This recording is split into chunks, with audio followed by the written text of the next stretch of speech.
everybody, welcome to the MMA Heat podcast. I'm Karyn Bryant. And I'm Pete Cummins. And, this week we will be talking about UFC Adelaide that went down with Stipe Miocic and Mark Hunt. We will also preview a little bit of UFC Manila, which is coming up with Frankie Edgar and Uriah Faber in the main event. Pete, I know you have some things to say about the fighter pay scale. I know you got opinions. I got opinions. Do you want me to air those opinions now? We'll save that for I believe maybe round 4. And then in high five, what's going on? High five. I think we're just going to talk a few stories about my mom. Oh, really? The long suffering. Really. In other words, I haven't done much for high five. I'm winging it. Yeah. It was Mother's Day. It was Mother's Day. We'll get into that. Happy belated Mother's Day to you. Thank you. I went to Florida after the show last week. Went down and spent some time with my mom, so that was fun. Got a little boogie boarding in. I got a little bit of a tan, like a little bit of a tan. I needed more, but I didn't have enough time, so I'll be going back there. Looks like I may be going back in July to work the Ultimate Fighter finale show down there in Florida. So what did Wade do for Mother's Day? Well, he made me some breakfast in bed. He makes these really good little donuts. I guess I had bought him a little donut maker a couple years ago. We don't even really eat this stuff that much. It gets broken out like once a year. Maker? Well, I thought that was like elves only made donuts. Yeah, no, they're little tiny little baked donuts. They're good. You don't fry them. So he made me some of those, and so, I literally had donuts and watermelon and coffee for breakfast in bed.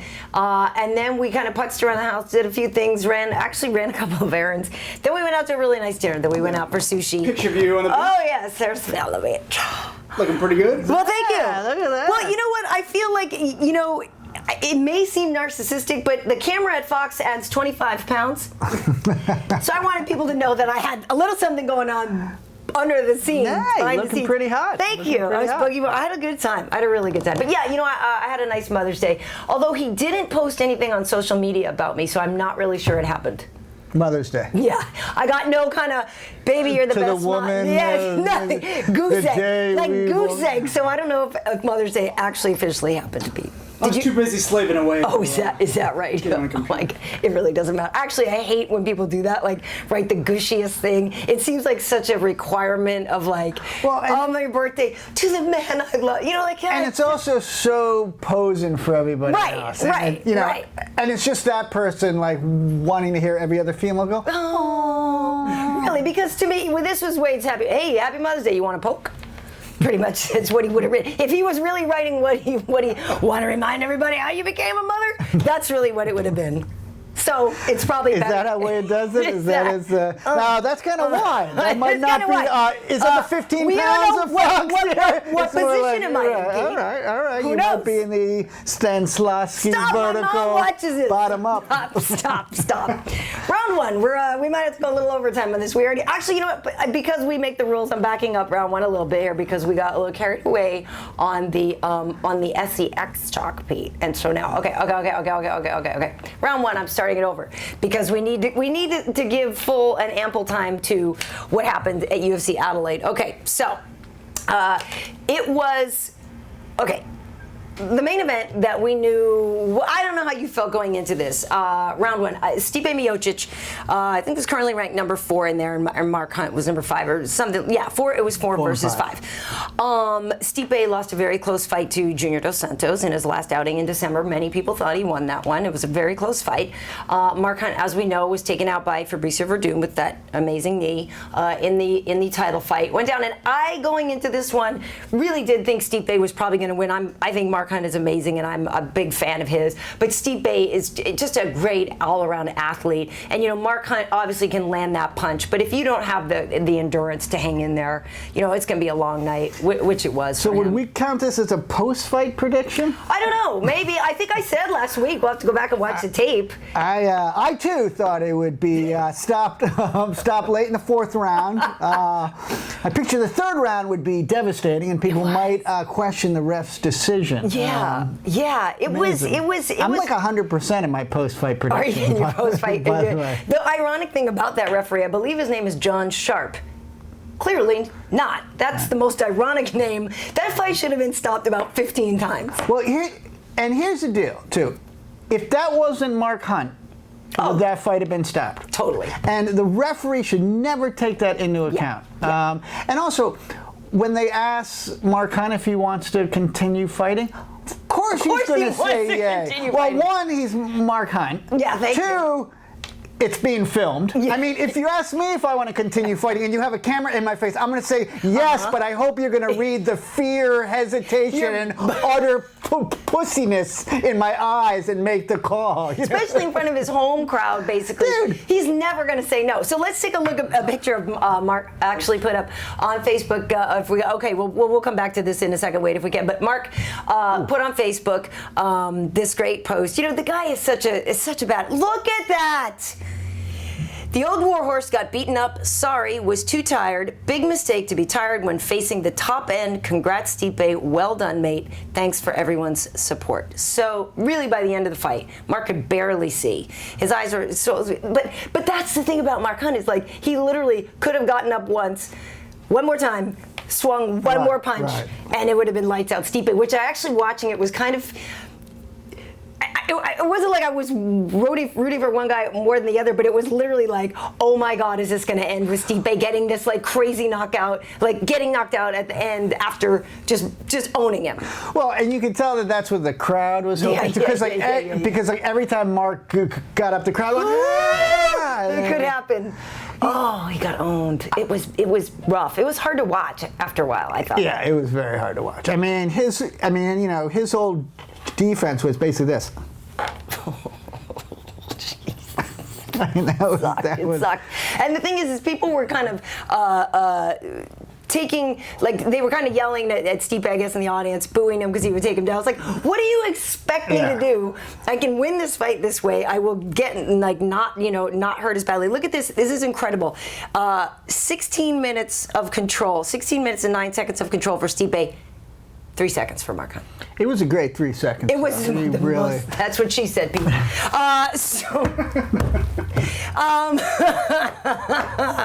361 total strikes for Stipe Miocic at 78%. Mark landed 46 total strikes, 42%. The thing that's amazing about this, too, 6 takedowns, 113 significant strikes for Stipe, 33 significant for Mark. Apparently, I guess mathematically it came down to like Stipe landed a punch every 3.43 seconds or something. I will say something though. In the 5th round, I thought he had a couple chances to put a rear naked choke. I thought he should choke him out too. On Mark Hunt. Yes. And I was like, because at first I'm like, whoa, the heavyweight division just got really interesting. But in that 5th round, there were a couple opportunities to finish him. I agree with you. I thought he could have submitted him at some point too, because the crazy thing is too is to just keep pummeling and looking up at the ref like, at what point is this enough for you? My hand's Swear hurting. to God, My hand is hurting. When is this enough for you? And the crazy thing is too, Stipe later on also tweeted, and I love this when you see people like humble in victory. That's when you know you have a good person. And he was just like, hey, it's really great to get back on the winning track again. Thank you all for your support. And Mark Hunt, you are like one tough SOB. You know what I mean? Like Stipe could have been like, I owned your ass. You know what I mean? But he's not like that. Solid guy. So it'll be interesting to see what happens. Obviously, we have the unification bout between Cain Velasquez and Fabricio Verdum coming up. Stand around one. That's coming up in June, just a few weeks. And we have Travis Brown has got a fight coming up. So, there's a few inactives right now in the heavyweight division. Josh Barnett, although he did beat Heat on at Metamoris in Jiu-Jitsu with a toe hold, which is crazy. He actually hasn't been fighting in a while. So there's some things to happen, but Stipe looked awesome. The guy's, he's coming up. Pete. All right, ready? One game of Jeopardy. Ready? Okay. A diamond, if that diamond took Viagra. What is how hard somebody's hand is? Mark Hunt's punch? How hard is Mark Hunt's chin? No! Not bad! I was close. Hard as a diamond if that diamond took Viagra. That's good. That's funny. Actually, I was listening to Alex Trebek on That's pretty good. I like Jeopardy. I actually at one point thought about trying out for the show. I think it would be, because I wouldn't be nervous like some people would be, but I would not want to appear stupid. So I don't know. I do a podcast instead where I prove I That never stopped me! Anyway, hello, guy here! Oh. Round two. What else did you? Anybody else impress you? Fight night. If we can put that grid back up again, Wade, with the rest of the fight card. I am a Robert Whittaker fan. He fought Brad Tavares in the co-main event and knocked him the heck out, which was pretty surprising how quickly he did it. It was like left hook here, bam, bam, bam. Like Brad Tavares has been doing really well. Right. But Robert Whittaker, I liked him. I met him when I went to Australia actually a few years ago for the Tough Smashes show. And sometimes you meet people and just like, I don't know. He just seemed very well composed. Just like brain was in the right place. You know what I mean? I just was like, I don't know. I see good things out of this kid, and he's been doing well. He had a couple of hiccups, but he's fighting really good guys. But he looked really good, so I'm happy for him. The talk after the show is that maybe he'll break the top 15. I like him. He's a good fighter. He made Kenny Florin look like a genius because Kenny Florin's going, for Whittaker, you got to watch out for that slick left hook. There it is. It's so great.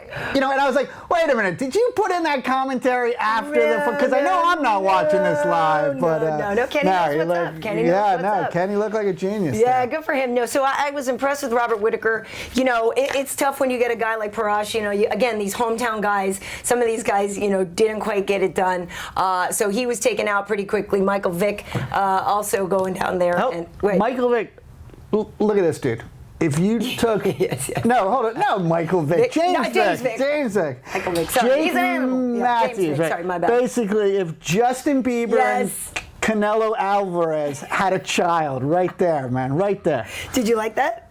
Do you want somebody that, do you think Pretty Boy should fight? I don't know. No, I don't think Pretty. No, of course. Now, listen, Parash looked 42 years old. Yeah. He looked. I mean, listen. I actually haven't seen him fight before, so that was the first time. And obviously, when you see 42 years old, you're like, whoa. And then the fight starts, and he looked 42 years old. I mean, he looked slow. Right. And a step behind. So it was. But all these fights, what was it? 11 of them were finishes, right? Because Matthews and Vick. Which one was it? I think two. That was the 10 choke, out of 12. Right? I'm trying to remember all these. To be honest with you, there were so many. I know Hioki got knocked out. This was Kyle Noak won a split decision win.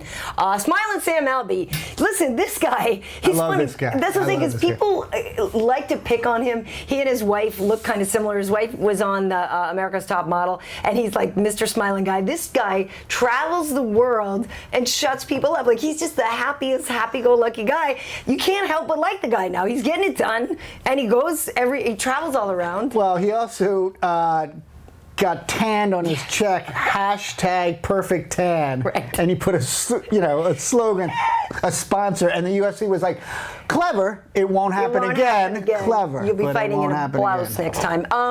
The women's fights, were interesting. Beck Rawlins, fought Lisa Ellison, as we know from The Ultimate Fighter. Those two were not fans of each other necessarily, so I think that was a little bit of a like, oh, I'm sorry, shut up while I punch your face. And I guess Lisa had critiqued Beck for leaving home, leaving her children to train, in the States and stuff like that. So I think Beck, had a little bit of oh really? Right, you know what I mean? So punched her in the face and really kind of smashed her. And Karyn looked like she was doing really well. Alex Chambers, though, pulls out the submission late in the game. Again, the hometown. Well, there was a hometown win. Right. But good for her. You gotta love those strawweights. Dude, feisty, the exciting. The women are exciting. Yeah, they are. Yeah. They are. But did you have like an overriding takeaway from the night? There's Sam. Yeah. Look at that, perfect tan. Gotta love it.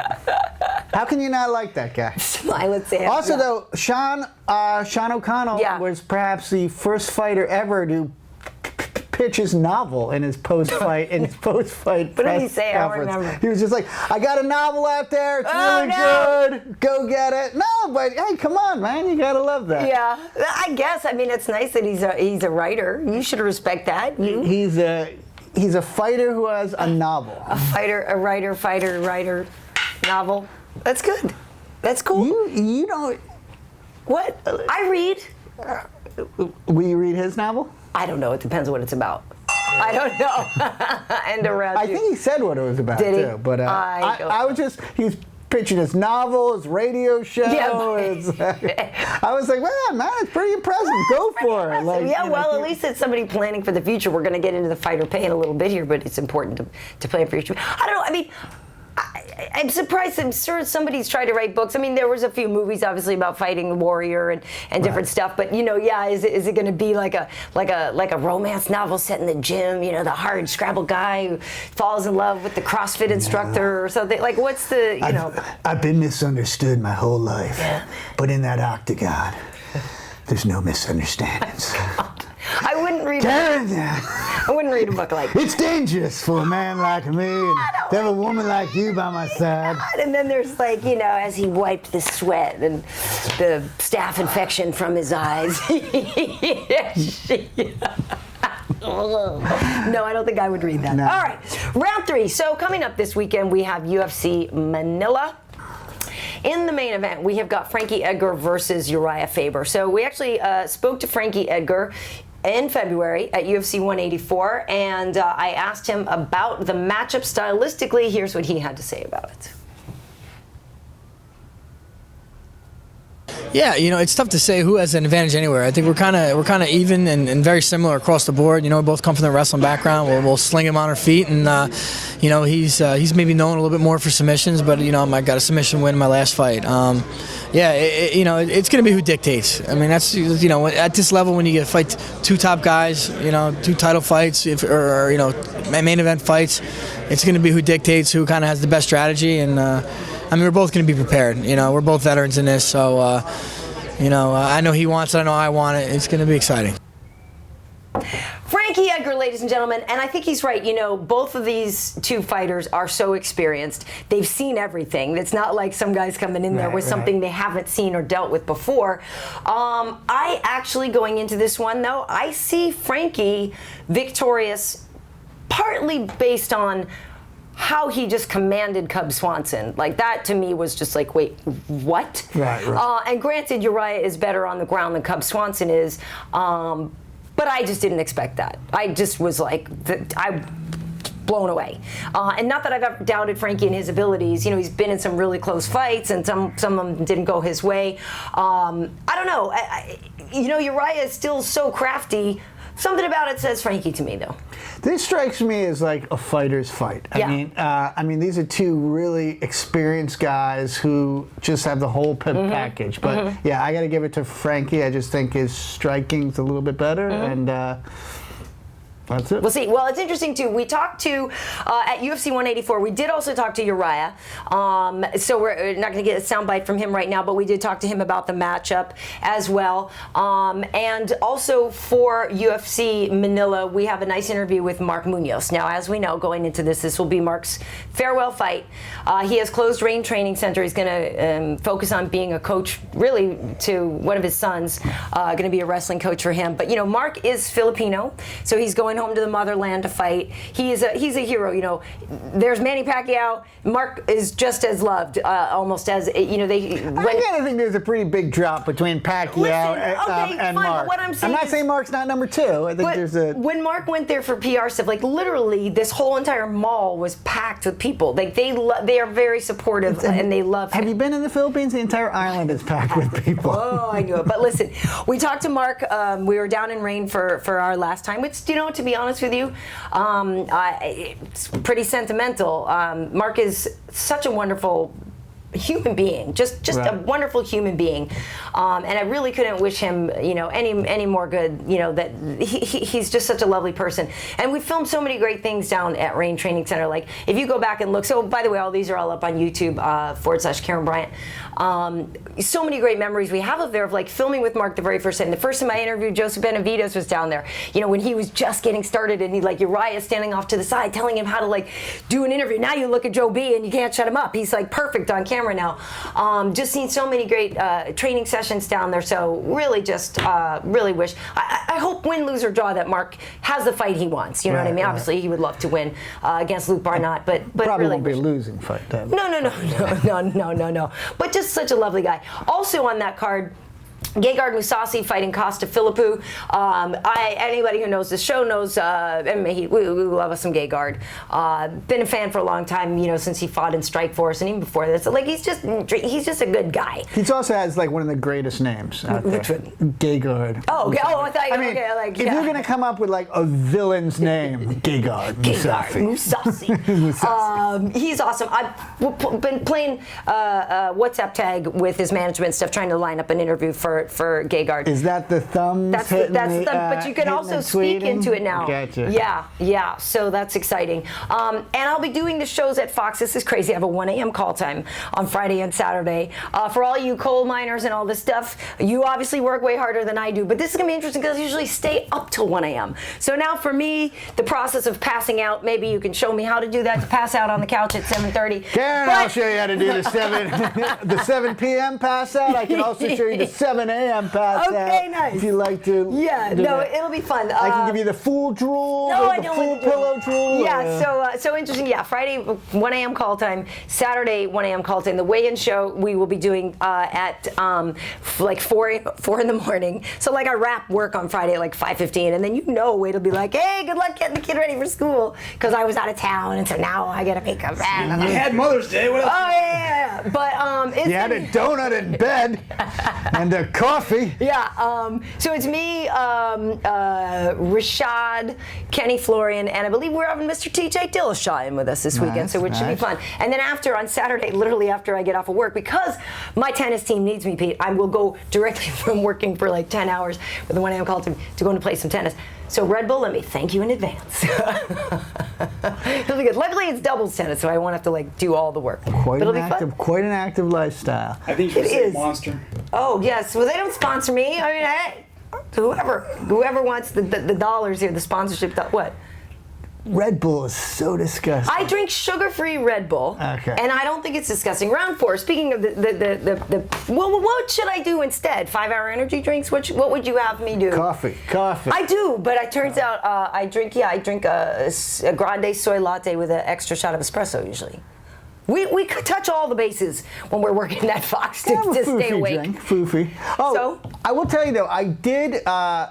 Last takeaway from the fights on Saturday, Joe Martinez, the announcer. Okay, yeah. Yeah. He's my new favorite announcer. Is he? Oh, nice. Yeah, How come? Just because Bruce Buffer, I hate the way Bruce Buffer goes, and stopped at 4 minutes, 21 seconds of the very first round. Right. I hate how he puts the word very in it. It's like, dude, we know how first is. You don't have to first is not the. You don't have to make the fighter feel even shittier.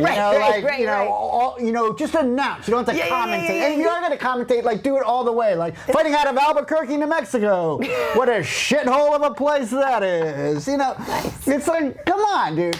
And like, here's another thing too. Like, it is a little insulting. It is. First of all, too, it's like this guy. He basically reads your program at the beginning of the fight, and then he reads the scoreboard at the end of the fight. And makes gajillions of dollars. First of all, I want to know, would you guys rather have Ariana for another 30 seconds just walk around the ring holding the program? It's on page 2 and 3!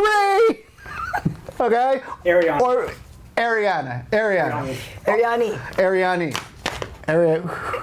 Who did I say? Aria? I don't know what you said. I know what you're saying. Ariana Grande. She's anyway. like 14. No, she's like 17. Ariana I meant anyway, Ariane. All I'm saying is, if I ever have my own island of Dr. Monroe, the island of Dr. Cummin, I am taking Bruce Buffer's voice box and genetically mutating it onto Ariane's throat and creating, because those two jobs don't need to be held by two different people. You don't need the person who walks around like this and then the person who goes, and that guy's fighting that guy. Yeah. Blend them, okay? So anyway, Joe Martinez, you're my new top announcer. Let's work on your slogan together. Nice, very nice. Well, listen, there's been a lot of talk this week about, we were joking there about Smile and Sam Alvey, but, the fighter pay that's coming out with the UFC and the Reebok deal. And a lot of people are very unhappy with the deal. As you can see here, we have the thing. If you've only fought in the UFC, and they include WEC and Strikeforce in the bout count. But 1 to 5 bouts, you're only getting $2,500 now from Reebok. 6 to 10, $5,000. 11 to 15, $10,000. 16 to 20 fights, $15,000. 21 fights and more, $20,000. Title challenger will get 30 grand. Any champion gets 40 grand. What's your take on this? You should clarify. Strikeforce and WC count while under the umbrella. Right. Oh, yeah. So if it was before Zuffa owned him, then you're SOL. Well, I think this is awesome if the UFC is a non-profit organization. I mean, like, what is this, communism? Pete! Did somebody force you to be a fighter? I'm just playing devil's advocate with you right now, but did somebody force you to be a fighter? No, but why are the fighters being restricted to how they can market themselves? Well, here's the thing that I will say is tough. It's tough about this. Obviously, I want fighters to make more money. Like, I think they should try to make as much money as they can. They go out there and they hustle, they entertain us, they literally put it all on the line. I don't think anybody disagrees that they want fighters to make more money.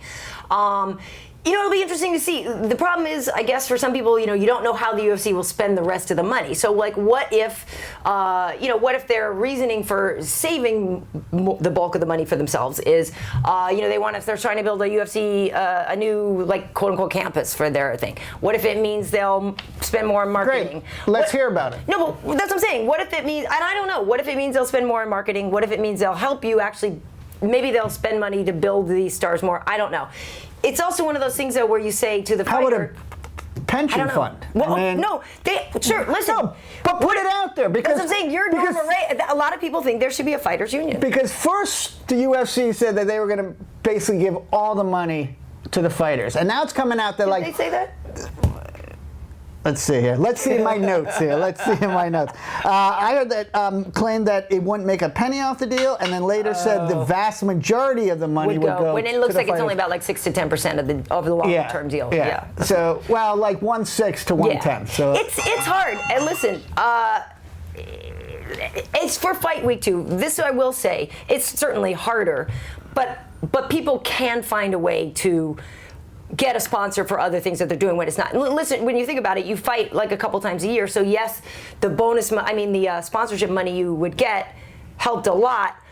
But at the same time, if you only fight a couple times a year, maybe you could spend some time finding other ways to do something promotion-wise to bring a sponsor that can get some dollars. I don't know. I don't know. It's hard. It's really hard. I don't know. Listen. I think this is going to spell trouble for the UFC. So you think there'll be a union there? Because people have talked about a fighters union for a long time. Bellator. Scott Coker says my phone's ringing off the hook. I'm sure it is. Phil Davis jumped because he's getting paid more money? Well, yeah, but listen, you got to understand I guess he said he's not going to talk to anybody until they're actually, a free agent or whatever. And they have a deal on Spike. Bellator could definitely make some money. Here, we're gonna hit pause on round 5 because we need a little more time on this. Bellator has a Spike deal. You can definitely get eyeballs on that. They don't do pay-per-views and stuff like that. And so if it becomes an opportunity for people to make more money over there, maybe they will. I don't know. See, again, it also still depends on who's on the roster. Do you know what I mean? And who's there for you to fight? Do you know what I mean? Will people then? And I guess for some people, if your dream is to become the UFC champion, will you be happy fighting somewhere else and maybe only becoming a champion in another league? I don't know. That's a personal decision for people to make. I don't know. I think that the door's now open for managers and agents to start working to really fracture the UFC. I think they're being a little bit greedy and a little bit draconian here, and I think it could bite them in the ass. Well, the thing that's tough too, I know this year it's a little tricky with Fight Week that I guess other brands can't be there for Fight Week. It's just Reebok, which was tricky because that was part of that. Something that was fun at the expo was going around in the booths, but I guess that's different. Nor do I think it's going to make Reebok look very good. I mean, well, I don't know about that. If we know that 1/6 of this sponsorship money is going to the fighters, and we hear a couple sad stories about fighters, right? You're going to put those right. I mean, listen, if you hire a Malaysian school, a Malaysian school kid to make my sneakers. I can somewhat look the other way if the sneakers are really cheap. I'm not proud of it, but I can. But if you've got a fighter who I've been following throughout his career and he's down in his luck, and like I know that he got screwed in a sponsorship offer that you were behind, you're not going to look good. I mean, Reebok and Nike. Reebok will take the hit on that. Yeah. I don't know if they'll take the hit on it. Hey, listen, and you understand the reasoning for going to I'm the starting one. the hit, To by the way. The reason for going to the one sponsor is because you want to quote unquote like legitimize how the NFL has one brand sponsor, you know, this and that. So you see the big picture reasoning. But this is an individual sport. It's like tennis. It's like NASCAR. It's like golf. I mean, this is an individual sport. So for them to say it's like the NFL, great. Then give everybody a nice high salary level that they don't dip under, like the NFL, like the NBA, like Major League Tennis Baseball. players don't have any. Yeah, they have sponsorship. Biggest sponsors, their rackets, and they're all like Wilson deals or this deal. They have, and some people are Nike. Yeah, they do. But why is the camera guy talking? no, it'll be interesting to see if people decide, you know, that they need a fighters union. You know, people, like I said, people have talked about that for a long time. I'm sorry, sir. I'm sorry. I tell you, one thing that'll be trying to interesting. make eye contact with him. Well, one thing that's going to be interesting, and this, you know, is problematic. Like, for example, Anthony Pettis hurt again, unfortunately. So now, you know, he was going to have a fight. I think he was going to squeak one in, you know, before the Reebok deal or whatever, this and that. So this is the other thing. Will people change their training? Because now, well, crap, I'm only going to get 10 grand for every fight I have, and I got to make sure I get to the fight. Right. Do you know what I mean? I'm curious what kind of like trickle down other effects this will have on things like that. Who knows? Well, I don't know. I think people would still have that attitude even if they were getting their own sponsors or not. But here's the thing. If your manager's not out there hustling sponsorship for you, now he's got to do something else to make up that workload. I'm telling you, you're going to get a couple top managers who are going to, see it, and It's possible. Listen, it's totally possible. There's a trouble. lot that could change, and I mean, people are definitely bummed out about this. But so it's not. I don't know. I don't have the answers. I will say though, if I was a fighter, this is a chance. Sell your nickname. Pete Dynamic Fastener's coming. You know, there's like the one thing that's still open. I guess so. For you. Well, and the thing is too is like I said, it's during fight. Karyn, the Reebok pump Bryant.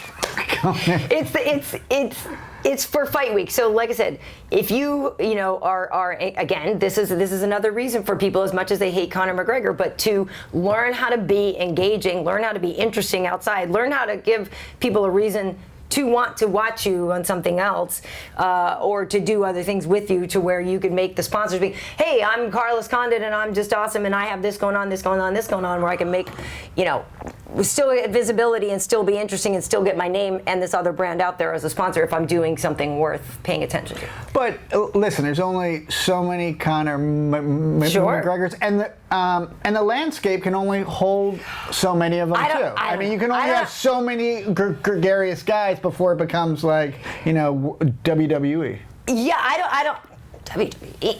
Yes, I know what WWE is, Pete. I'm just saying, because if everyone comes out and goes, I'm Conor McGregor, then you have a league of just really loud guys. I don't know. Let's move on to round 5. But I agree. Listen, like I said, I would love for fighters to make as much money as they possibly can. All right.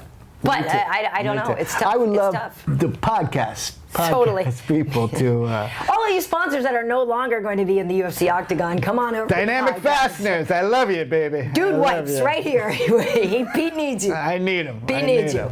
I have one nasty dude at Condom Depot. Doesn't need that. He's been married a long time. You don't need that. What, dude wipes or Condom Depot? No, I just need... marriage counselors, apparently. I don't think they say, right? I need something. It's tough. It'll be interesting too, because I'm sure in the comment section a lot of you guys will comment on the fighter pay thing. It's who knows. Anyway, Pete, it's round 5. Round 5. Okay. Round 5. I think round 5's Mother's Day. Okay. Yeah. So round 5. I'm going to tell 2 stories about my mom that. Just so I can hear people in the comment section going, "Well, I thought this was an MMA podcast." Right. All right, so I'm probably like 13 years old. My younger brother is like 8 and my sister's, I don't know, 18. Right. And so we're all home on spring break. So my mom takes us to one of these like safari parks where you drive your car through and there's like different animals and you gotta. Yeah. So we're behind this one car and they head into the place that has these little monkeys about that big. Okay. And and we're watching, and these monkeys just all hop on this one car, and immediately the car windows start going down, and the people in the car start feeding. Oh, no. You're not supposed to do that?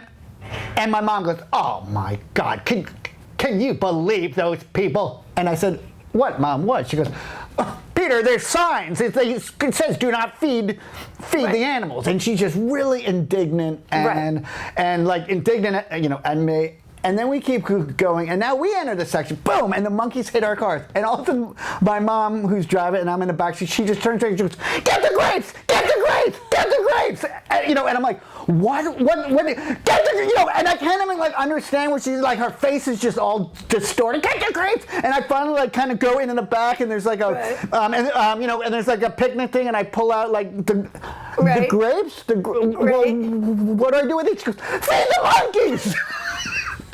And so I'm like, what? And so, and so the windows of our car, come down, and we're feeding the monkeys. And I guess I just want to say that, it was nice that my mom taught me that day that some rules are for other people, not necessarily for you. Why couldn't you just keep driving?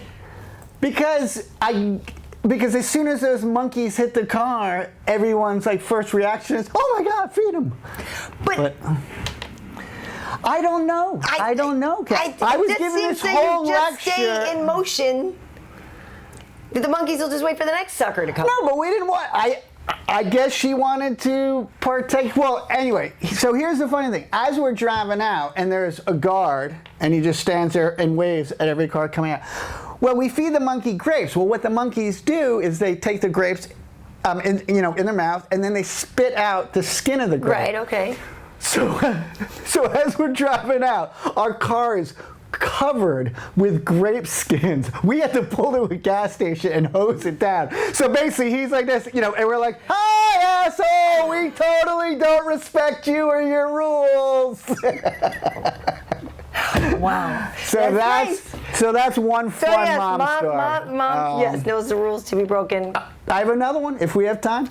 We may have time. Sure. We may have time? I think so. Okay. All right, so every Christmas, my mom would get her 3 kids, she would get each of us 3 Christmas presents, right? And they were all themed. So if you got a jump rope, you could be pretty much assured that the next 2 presents were going to be exercise-related things, right? And so my brother's in 4th grade, so he's 10 years old, right? And he's just started playing hockey, and it is his favorite sport, man. And another thing that my mom did is she would wrap all the presents and she would put them under the tree 2 weeks in advance. Okay. Because she knew that bought her well-behaved kids. Oh, nice. Because no one is gonna fuck off when you get that present. Right. And so I came home, I'd been away for, at school, and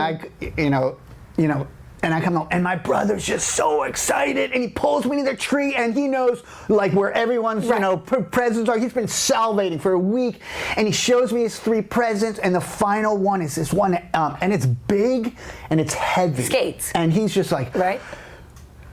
I mean, big and friggin' heavy. Right. It's got to be something like that. It's got to be something. So, Christmas morning. Oh, no. My brother, finally, my mom asks him to go and get a present for everyone, and he knows, Karen, there's yours. I've been looking at it. And then he gets his, and he waits, and he waits, and he waits, and she finally goes, "Okay, you can open it." And he tears it open, and it's these shiny metal things, and he starts folding them out, and and he's like, "Cool, how does this?" And and my mom takes it home and goes, "Here, let me show you." And then she folds out a stand, and there's some legs, and then she folds it open, and it's a music stand. I was just going to say music. And my brother, he's only 10, and he's kind of like. And meanwhile, I'm going "Oh fuck, no. this ain't bad. Right, this is not gonna end well, right? This ain't good." So then the next present, but he's like, all right, well, I still got 2 more presents. Right. So the next present he opens up, and it's music books. And my mom, he's like, and like all these music books. Right. And then my mom shows him how if you take a music book and you can fold it up onto the music stand. And meanwhile, my brother has like so much optimism. He's like, third present. Like all his hopes are going into that third present. And I'm like, oh my God, I don't know what the woman's done, but this isn't good. Yeah. So the kid finally gets his third present, tears it open, opens it up. Let me guess. Wait, how big was the box? What is it? Flute, piccolo, clarinet. Oh, clarinet. Oh, nice. And my mom goes, oh, it's a clarinet. And she takes it out and she puts it together. And my brother's just like, but then my brother, who's like one of the best human beings in the world, goes, well, I guess it is pretty cool. I mean, I've never owned a clarinet before. And my mom goes, oh, honey, you don't own it. You're taking lessons every Tuesday and Thursday after school. We just rent it. And how that kid didn't attack her I throat. was saying you take the clarinet and you start. But that was still. Oh, we don't own it. We're just renting it. Wow. You have lessons. You're so honest. not only twice a week now you can't play hockey. Right. You're going to Now be at clarinet lessons. Merry fucking Christmas. So anyway, those I love my mom, and even when she's done stuff, we're like, it's always given me a fun story. Yeah. Wow. So That's a woman. That's a brave. Those are my 2 Mother's Day stories. Wow. That's a brave woman. Wow. Well, Pete, now we know why you have a special outlook on life. And all right, hold on. I do have to tell you one. Okay, so like 2 weeks ago, right? I'm showing my boys how if you look out our window, we park our car on the street, and if you wait till people walk by and you use the clicker and click twice, the car horn honks. Right. And, and the people, go like this. So, me and the boys are hiding behind the thing, and the people get, And Joe's like, why are you teaching them that? Right. No, come on. That's, you're the adult, Right. And so she had a good point. I'm like, all right. So then I tell the boys, come on, we got school. Yeah. And we go to school. And I unlock the car, and I get in, and then I go, and the car door opens. And I'm like, what the fuck is going on? So I, close the car, and then the car door opens again. I'm like, guys, are you opening the... No, we're not doing it. I'm like, what the... Joe standing. And then I hear a snickering, and I look up in the window, and Joe's got our spare clicker, totally. She's awesome. So right on, Joe. Happy Mother's Day belated. I love it. Because I definitely dropped the ball yesterday. And you did? Oh, boy. Really? Yeah. You didn't do anything? Well, I left my card in the office for her, and I left the flowers in the flower store. Oh, wow. And I left whatever imagination How could you not do anything? No, I did something. The family spent the day together, and no, it was Karyn, we don't believe that love's something that we need to Did you at least post on Facebook, Pete? No, I didn't. That's the one good thing I did. That's the one good thing. It's the one thing that could. I don't want to brag anything, but I took her to Marie Callender's with the family. Oh, the early bird special. The original Marie Callender's Oh, that's on the nice one. Wilshire. Yeah, on Wilshire, the flagship Marie Callender's. We were there the other day. We were there. No, what you needed to do was write this whole thing on Facebook about your lovely wife Jo and how she doesn't care for material possessions and gifts, and how every day with her loving boys and husband is a gift to her, and how we cherish her for her values and realness. Well, that would have sucked so bad. I would have. Oh man. You gotta do something, Pete. No, I did. I treated her really nicely yesterday. But it's really funny because, when you're asking your kids if you can sign the cards that they made at school, hey man, how about that from Charlie and Dad? Come on, I just want to sign the damn card. Or what you should have done is you flip the script and you go, baby, it's Mother's Day. What I'm going to give you is a day off, and I'm going to take the boys and we're going to go to a movie. Just let her do whatever she wanted to. That actually would have maybe worked. Yeah, but I had my boys all day Saturday, and having my boys 2 days in a row. Just don't expect a lot next month for Father's Day. No. Listen. This is a great thing she I'm not said. getting him a card. I'm not writing anything. You didn't give me a card. I'm not writing anything on Facebook. Aurora made a card. He took care of Aurora all week while you were gallivanting on the beach in Florida with your MILF of a mom. Anyway, listen, folks, we got to wrap this up. Coming to MMA Heat, interview with Kendall Grove. Who is fighting in Bellator this week. He's got a title fight on Friday. So we got an interview with him that we shot down at Rain that last day with Mark Munoz. So we'll be getting the Kendall Grove interview up. And we have him training with Bisbing, Tito, a couple of the other guys there. So that was a good time. And then also you can look at www.mma.help, or you can also find these on our Facebook page, technique segments that we're doing with Strong Sports. And so do you have an idea what the technique will be this week? You're not sure yet? Maybe some more wrestling. No, sure. Yeah, we gotta pick one. So there's Kendall, the Spider, Hawaii guy. He's actually been living with Bisbing. Bisbing's been kind of looking after him, and so they've been training together. But Michael's been helping him out, so it'll be great. So no UFC tonight this week, but I do have Tough Talk. I can go ahead and say we will have a member of American Top Team and a member of the Black Zillions with us. And speaking of Bisbing, he'll be doing the show with me. So that airs Wednesday right after The Ultimate Fighter on Fox Sports Live.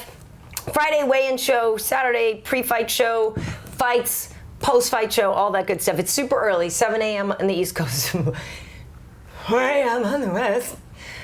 It'll be fun though. I'm looking forward to it. Cool. All right, Pete. Well, thank you for joining me, Pete.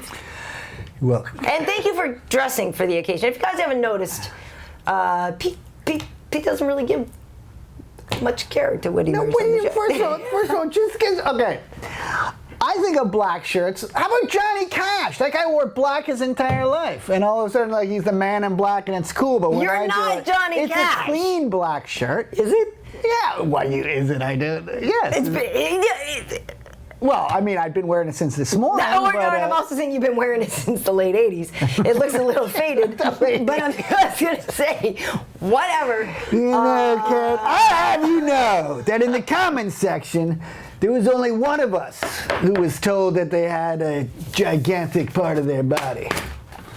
You're talking about my 5 head? No, I got told Pete has a gigantic head. I was like, oh shit, I don't know. Oh my God. I don't know. That's been like the one. Well, I'm gonna take that as a compliment. That is a compliment. I don't think it was meant as a compliment, but I'm gonna take it as a brain in there. That's actually on me. That's his uniform. Yeah, nice. All right. I didn't want to make an extra money. Yes. That's exactly. It's good you should put a little Reebok logo in there. This show is sponsored by. Yes. Talk to us. This show is sponsored by Gap Plain Black Shirts. Gap outlet. When you spill a lot on yourself and have no imagination, get the Gap Plain Black Shirt. Very nice. Very nice. Really? So you? No. All right. You know what? I'm coming next week, everybody. I am taking this show over. Karyn, you were playing second fiddle to me. All right. We'll see what's up. But according to our readers' comments, we'll still both be second fiddle to your cleavage. So, hey now. Hey, listen, I gotta go. I gotta get the kids to Jits class. All right, cool. Yeah. It's awesome. So, Pete, where can people find you on the social media? Mind Noogie. Mind Noogie at Twitter. And I haven't done the Instagram yet. Get on it. It's fun. Actually, it's fun. And Tinder, of course. I'm Swipe Right Pete. Hashtag. And Grindr. Grindr. Don't tell them. Now, what is is Grindr just like Twitter, but you don't even? It's just like it's for gay men mostly. Okay, because that's the name Grindr. Yeah. Okay, because there's a couple like gay bars in my neighborhood, and like they're so thinly veiled. There's the mother lode. I mean, like even my 9-year-old kids are like, that's where gay people go, right? I'm like, well, yeah. What a name! Wow. All right, listen, we gotta go. I know. You can find me on Twitter at Karyn Bryant. You can find us on Facebook at MMA Heat. On Instagram, I am KB Heat, and that's it. Thanks for watching. We'll see you next time.